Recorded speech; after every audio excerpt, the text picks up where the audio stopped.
From the St. Louis Public Radio Newsroom, this is The Gateway. It's Thursday, September 10th. I'm Wayne Pratt.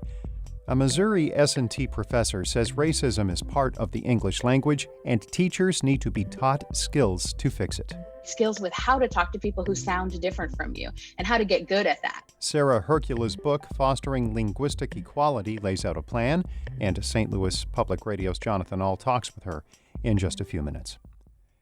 A group of consultants and local leaders is releasing recommendations for improving downtown St. Louis. As St. Louis Public Radio's Corinne Ruff reports, the lead consultant on the year-long project says the key is giving people more reasons to spend time downtown. Scott Page, an urban planner with Interface Studio, has helped design downtowns from Fargo, North Dakota to Atlanta, Georgia. What's unique about St. Louis, he says, are the historic amenities here, like the Gateway Arch, the National Blues Museum, and, of course, sports teams like the Cardinals. But he says there aren't enough people spending time in between those attractions.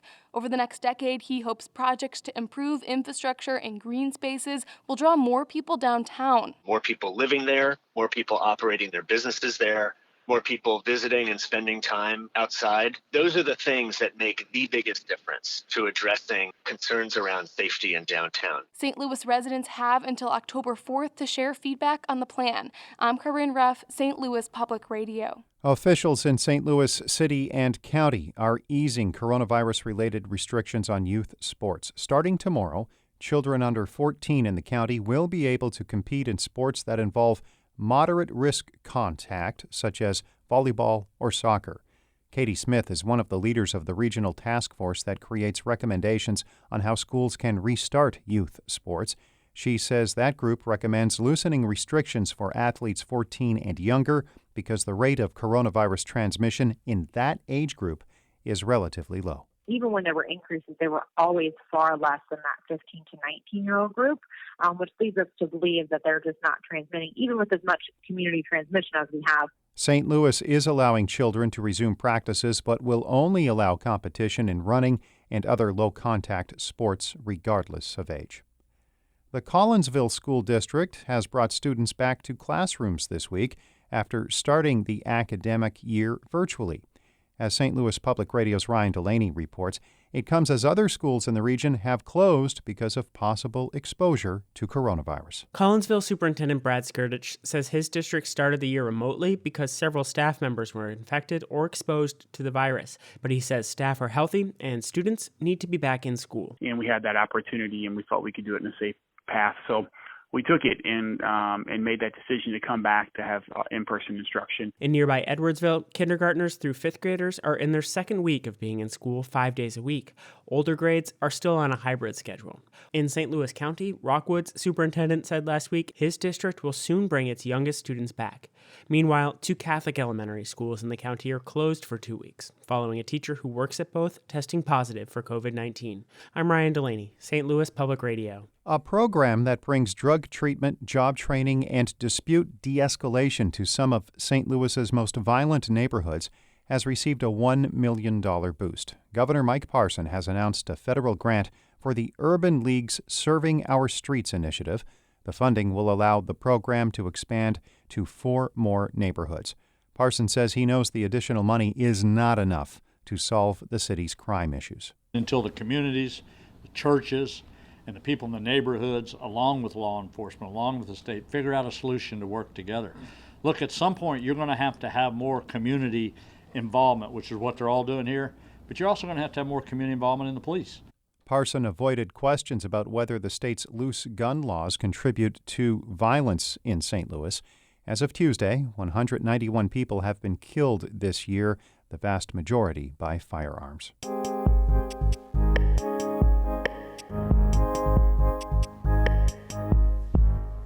A professor at Missouri University of Science and Technology says the notion that there is a proper way to speak adds to racist views in modern society. English professor Sarah Hercula has written a book on the topic, and St. Louis Public Radio's Jonathan Ahl sat down with her to talk about her ideas. Language is one of the most essential ways that we use to situate ourselves as humans. It's a true factor in our identities. And people tend to view language differently somehow than race or gender because they claim that it can be changed, right? You can't change your race. You can't very easily at least change your gender or things like this. But what you can do is you can learn a new language, and all of us are equipped to do that. And so the argument is, well, this is different. But the truth is that language is just as much a part of our identities as any of the other factors that we are born into. So that argument about being able to change your language is it's more complicated than it might seem. First of all, because it's such an important part of our identities. And so asking someone to change their language is akin to asking them to change other major aspects of their identity. But secondly, people have differential access to languages of power and privilege. And so it's not as easy as one might think to just say, learn standard English or mainstream English or some kind of English of power, especially if you are in an area or at a school or growing up in a place where that language is not widely spoken and therefore not widely accessible to that person. So in other words, language is always a part of any kind of discrimination because we use language as one of our primary ways to situate ourselves in the world. So is what you're saying that through research and education, everyone needs to learn that different dialects are completely acceptable and have no reflection on someone's intelligence, economic level, class, or anything like that? I suppose that's the goal. In the end, it would be great for for us to see linguistics focused curriculum integrated in K through 12 schools, for example, that focused less on moving everybody towards some perceived standard that everyone needs to learn, and instead teaching folks how to, for example, skills with intercultural communication, right? Skills with how to talk to people who sound different from you and how to get good at that, right? How to learn how to talk with other people and how to listen. Those, I think, would be better skills in some way from a linguistic perspective than teaching everybody the kind of standard way of speaking and of writing.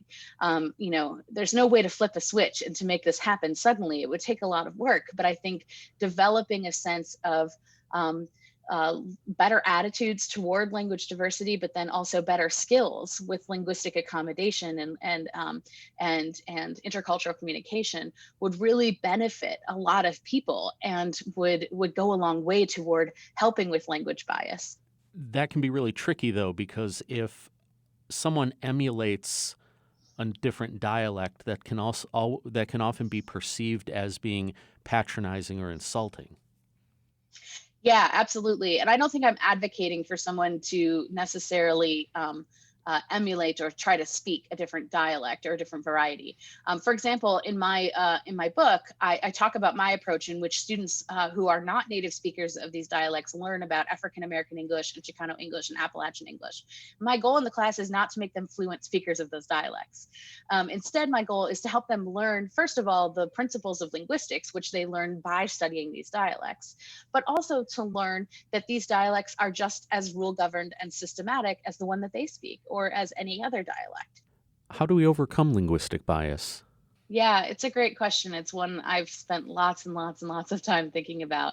I think that we're in a particular moment right now as we're thinking about the Black Lives Matter movement and these, these moments where we've seen ordinary people kind of step up and say, that's enough about these really long-standing systemic issues that we've seen in society.